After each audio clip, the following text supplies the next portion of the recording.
Our nation has seen times like this before, especially during the Red Scare and Palmer raids. Like the McCarthy-era witch hunts of the 1950s, your campaign of fear and repression is eating away at foundational values of our democracy. Back then, it took one voice, Attorney Joseph Welch, to cut through the hysteria with the simple question that marked the beginning of the end of that shameful era. He asked Senator McCarthy, have you no sense of decency? And I would ask you the same, Secretary Rubio. But you have shown through your words and your actions what the answer is.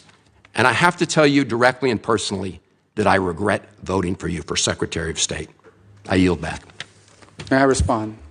You may sit. Well, first of all, your regret for voting for me confirms I'm doing a good job based on what I know. Well, that's just a flippant statement, Mr. Secretary. Can I respond, Mr. Chairman? You may. I didn't ask. Senator, please let the Secretary have I'd be the floor. happy to, but then I can respond to his Your response. time's up, Senator, and willfully used, I might add. Well, your remarks do not represent the view of this committee. Well, Mr. Secretary, please. Well, I'd like to. I can't respond to everything he said because much of these are untrue, but I'll go through a few. First of all, I'm actually very proud of the work we've done with USAID. For example, I don't regret cutting $10 million for male circumcisions in Mozambique. I don't know how that makes us stronger and more prosperous as a nation. I don't regret psychosocial support services. I raised Sudan, Mr. Secretary. Can I respond, Senator? Senator, I'd ask you to suspend. You had 7 straight minutes of I chose to not, use my time that way, Mr. Chairman. That's my right to Please use suspend, my time that way. Secretary Rubio. Well, I can go on. I mean, there's other things here. We spent $227,000 for Big Cat's YouTube channel from USAID. We spent $14 million for social cohesion in Mali, whatever the hell that means. So I can go on and on. I got the list here, and there's more. I didn't even bring the whole list. In the case of El Salvador, absolutely.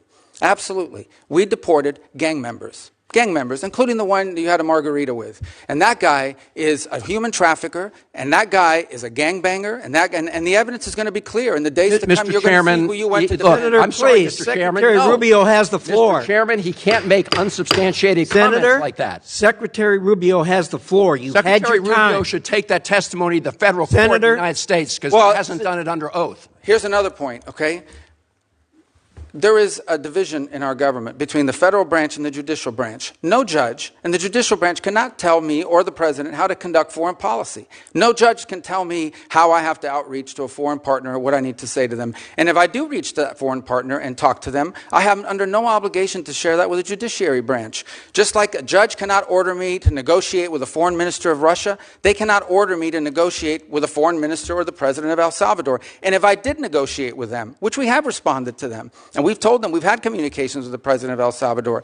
I am under no obligation, under our division of powers in this country, and to share with the judicial branch how I conducted diplomacy of the United States. It would actually be counterproductive. If I started sharing with courts, or frankly, with the media, my conversations with foreign leaders and all of their details, no foreign leader would talk to me again, and we would break trust with them. So I have complied with every court order. What I won't comply with is an order to disclose what I'm saying and what we're talking about with a foreign leader, because then they won't talk to me. Diplomacy doesn't work that way.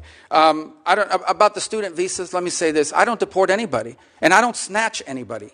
The State Department does not have officers in the street snatching everybody. What I do is revoke visas, and it's very simple. A visa is not a right. It is a privilege. People apply for student visas to come into the United States and study.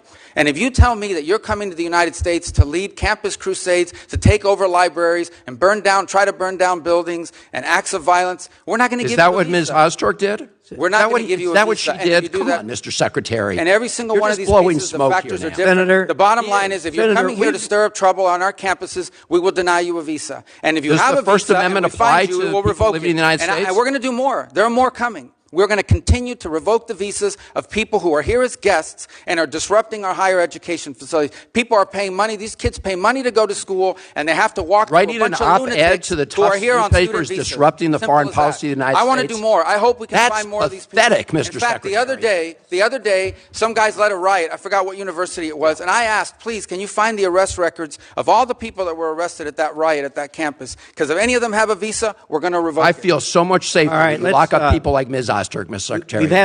We've had enough time on the subject. Thank you very much. And we're going to move to Senator Lee. Mr. Secretary, it's very good to have you back here. I want to say it's good to see the fauna in its natural habitat, but it's more like its former habitat, because your current one is also where you naturally belong. And I, for one, I know a majority of us feel the same way, have every confidence in your ability to serve us and are very grateful for your service. One of the many things that I've always liked about you and always agreed with you on is your clear-eyed vision for the Western Hemisphere. You seem to share the understanding many of us have, which is that we've been blessed as a country throughout our 250-year existence by the fact that we're protected by a big ocean to our left, another big ocean to our right, and friendly neighbors to our north and south.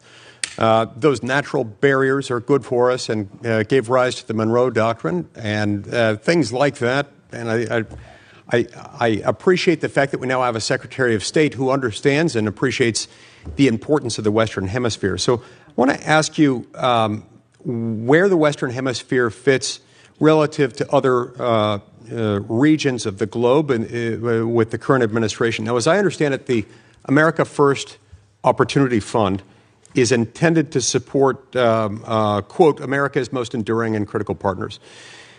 As you, as Secretary of State, work to realign State Department priorities and funding programs with our national interests, will the countries in our immediate periphery, those in our hemisphere, our neighbors, be counted among our most critical partners? Yeah, absolutely. And look, by the way, the new Prime Minister of Canada was here a couple weeks ago. We had a very productive engagement with the President. Their new foreign minister is coming on board, wasn't able to join us at the NATO gathering a few days ago, but look forward to interacting with her as well. We've obviously had some disagreements with Canada in regards to the nature of trade between our countries. But I think there's hope here that we can work something out on the trade front with them, although that's not something that I'm involved in negotiating. And then we have a lot of other mutual interests. As an example, national security on our shared obligations to NORAD and the defense of the North American continent. They've been a strong partner, and we look forward to building on that. And one of the most encouraging things is that Canada, that has historically not spent a lot of money, at one point less than 1% of their GDP on the military, it's now increasing, has made a pledge to get to 2% and has signed on to the NATO pledge to get to 5% over the next decade. So I think that's going to strengthen our partnership as well in providing security to our hemisphere. Thank you.